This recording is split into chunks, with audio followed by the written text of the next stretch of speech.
সুপ্রিয় দর্শক আসসালামু আলাইকুম। মিসেস রহমান কুক হাউসে আপনাদের সকলকে আমন্ত্রণ জানাচ্ছি। আসছে রমজান। রমজানের ভিতরে আমরা ইফতারিতে নিত্য নতুন ইফতার তৈরি করে থাকি। আর এরকমই একটি মজাদার এবং ইউনিক একটি ইফতারের রেসিপি নিয়ে আজকে আমি আপনাদের সামনে হাজির হয়েছি। আমি আজকে তৈরি করে দেখাবো ছোলা ভুনা বা ছোলা বিরান। আজকে আমি ছোলা ভুনা বা ছোলা বিরিয়ানিটা একটু ডিফারেন্ট স্টাইলে তৈরি করব। আশা করছি রেসিপিটা আপনাদের কাছে ভালো লাগবে। ফার্স্ট থেকে লাস্ট পর্যন্ত ভিডিওটা দেখতে থাকুন। প্রথমে ফ্রাই প্যানে এখানে আমি তেল দিয়ে দিয়েছি, আর তেলটা যখন গরম হয়ে আসবে ঠিক সে পর্যায়ে এখানে আমি হাফ চামচ লবণ অ্যাড করে দিয়েছি। লবণটা দেওয়ার পর আমি একটি আলু ছোট ছোট কিউব করে আমি কেটে নিয়েছি এভাবে। সে আলুটা আমি প্রথমে তেলের ভিতরে একটু গোল্ডেন ব্রাউন করে ভেজে নেব। আর লবণটা দেওয়ার কারণে হবে কি যে আলুর ভেতরে লবণটা খুব দ্রুত প্রবেশ করবে আর আলুটাও সেদ্ধ হবে। এরকম যখন ভাজতে দেখবেন যে হালকা এরকম গোল্ডেন ব্রাউন কালার যখন হয়ে এসেছে তখন সবগুলো আলুই উঠিয়ে নিতে হবে।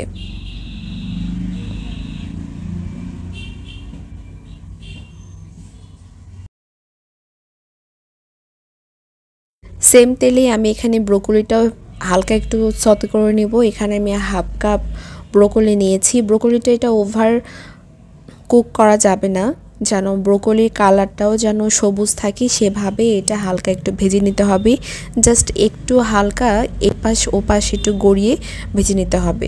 যখন ব্রোকলির খুব সুন্দর একটা যখন কালার চলে আসবে ঠিক সে পর্যায়ে ব্রোকলিটা উঠিয়ে নিতে হবে। দেখুন ব্রোকলির যখন এরকম গ্রিন কালার থাকবে তখন এটা ব্রোকলিটা উঠিয়ে নিতে হবে।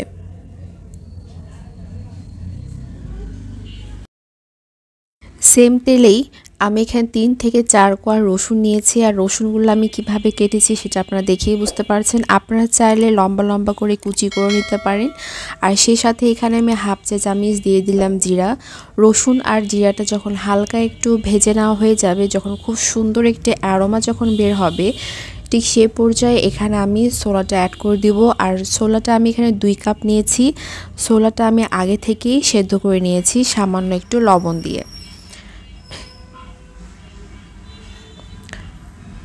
ছোলাটা এখানে দেওয়ার পর রসুন আর জিরার সাথে খুব ভালোভাবে একটু ভেজে নিতে হবে। এখন এখানে আমি দিয়ে দিলাম হাফ চামচ হলুদ গুঁড়ো, হাফ চামচের একটু বেশি এখানে শুকনো মরিচের গুঁড়ো, হাফ চামচ জিরে ও ধনের গুঁড়ো, আর সেই সাথে এখানে হাফ চামচ গরুর মাংসের যে মশলাটা আছে সেটা এখানে হাফ চামচ অ্যাড করে দিবেন। আচ্ছা, এখন বলি যে গরুর মাংসের মশলাটা দিলে ছোলাটা যদি আপনারা রান্না করেন তাহলে কিন্তু ছোলার টেস্টটা কিন্তু ডিফারেন্ট আসে। একবার হলো বাসায় ট্রাই করবেন। আপনারা যখন ট্রাই করবেন তখনই বুঝতে পারবেন যে টেস্টটা কতটা ডিফারেন্ট আর কতটা ইয়ামি খেতে। আর দিয়ে দিলাম স্বাদ মতো লবণ। লবণের পরিমাণটা আমি একটু কম করে দিলাম, কারণ যেহেতু আমি হালকা লবণ দিয়ে সেদ্ধ করে নিয়েছি।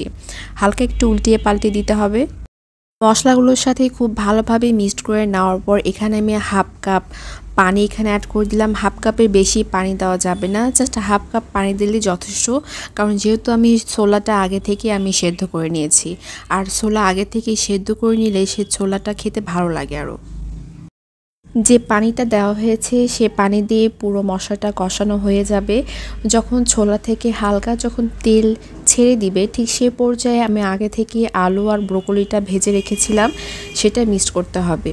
এখানে আমি আলু আর ব্রোকলিটা দিয়েছি দেখে সেটাই দিতে হবে এমন কোনো কথা নাই। আপনাদের পছন্দ মতো যে কোনো ভেজিটেবল এখানে অ্যাড করতে পারেন। এখানে আপনারা গাজরই দিতে পারেন বা মটরশুঁটি দিতে পারেন। আপনাদের ইচ্ছার মতো আপনারা এখানে যে কোনো ভেজিটেবল অ্যাড করতে পারেন। হালকা একটু উল্টিয়ে পাল্টিয়ে নিতে হবে। নেওয়ার পর এখানে আমি 3টে কাঁচামরিচ আমি এখানে কুচি করে নিয়েছি আর একটি পেঁয়াজ নিয়েছি। আর পেঁয়াজ আর কাঁচামরিচ খুব ভালোভাবে মিক্সড করে নিতে হবে। যখন মিক্সড করে নেওয়া হয়ে যাবে ঠিক সে পর্যায়ে এখানে দিতে হবে পেঁয়াজের বেরেস্তা। ছোলা ভুনাতে পেঁয়াজের বেরেস্তা যদি না দিয়ে থাকেন একবার হলেও দিয়ে ট্রাই করবেন, দেখবেন ছোলার টেস্টটা কিন্তু একদমই চেঞ্জ হয়ে যায়। আর পেঁয়াজের ক্রাঞ্চিনেসটা অবশ্যই বজায় রাখতে হবে। কিছু খুব ভালোভাবে মিক্সড করে নিতে হবে। মিক্সড করে নেওয়ার পর চুলার আঁচটা একদমই অফ করে দিতে হবে। আর এটা ওভার কুক করা যাবে না। ওভার কুক করলে পেঁয়াজের ক্রাঞ্চিনেসটাও নষ্ট হয়ে যাবে আর ব্রোকলির কালারটাও নষ্ট হয়ে যাবে।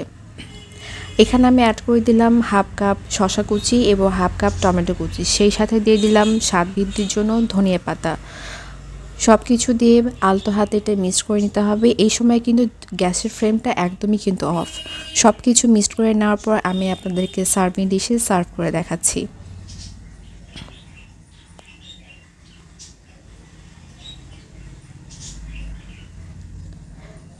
সব কিছু মিক্সড করে নেওয়া হয়ে গেছে।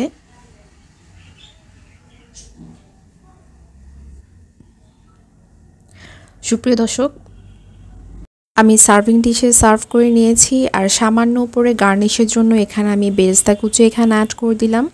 আপনারা বাসায় অবশ্যই এভাবে ছোলা ভুনা ট্রাই করবেন, আর যখন ট্রাই করবেন তখনই বুঝতে পারবেন যেটা কতটা ইয়ামি আর কতটা মজাদার খেতে। আমি একটু বাড়াই বলছি না।